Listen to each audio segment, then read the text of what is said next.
Dear friends, you remember in Four Little Engines that Sir Handel Brown, the owner, sent Skarloey away to be mended.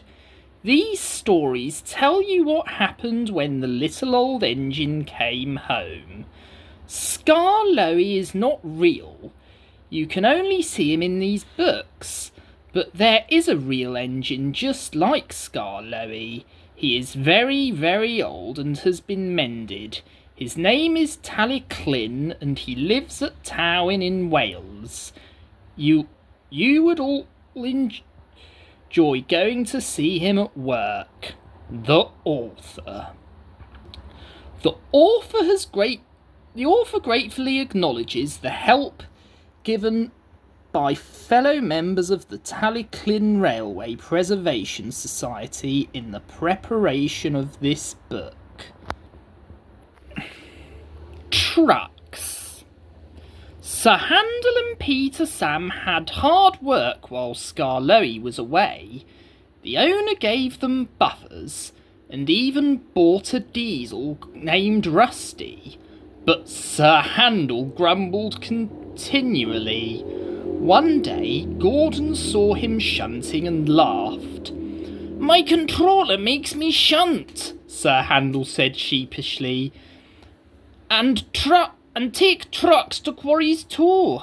I'm highly sprung and I suffer dreadfully."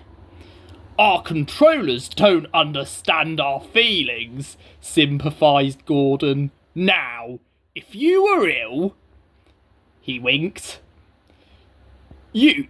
You couldn't go, could you?" "Good idea," said Sir Handel. "I'll try it."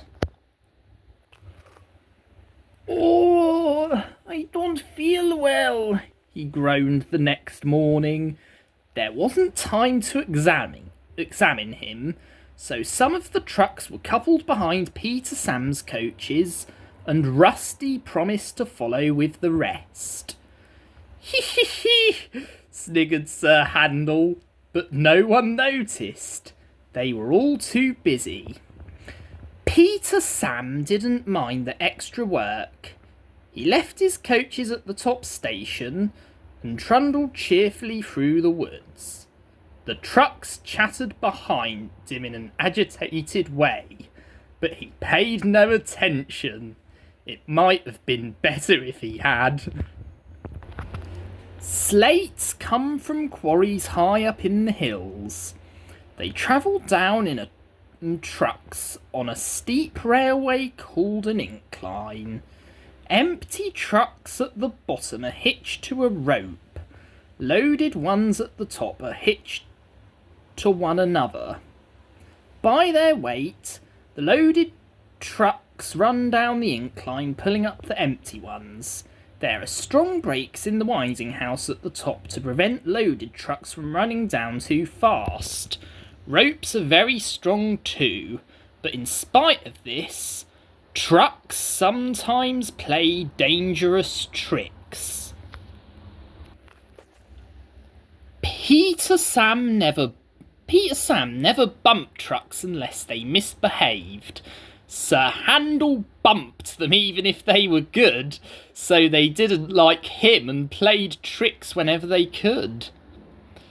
Peter Sam pushed the empty trucks to a siding where his fireman hitched them to the rope. Then, on another siding, he pulled back some loaded trucks. With these in front of him, he stood waiting. More loaded trucks stood at the top of the incline, ready to come down. They couldn't see Peter Sam. They thought he was Sir Handel and wanted to pay him out. They began to move. "Faster, faster!" they grumbled. They reached halfway, gathering speed. "Scrag him! Scrag him!" they yelled. "No, no!" wailed the empty trucks. "It's Peter Sam! It's Peter Sam!" But it was no use.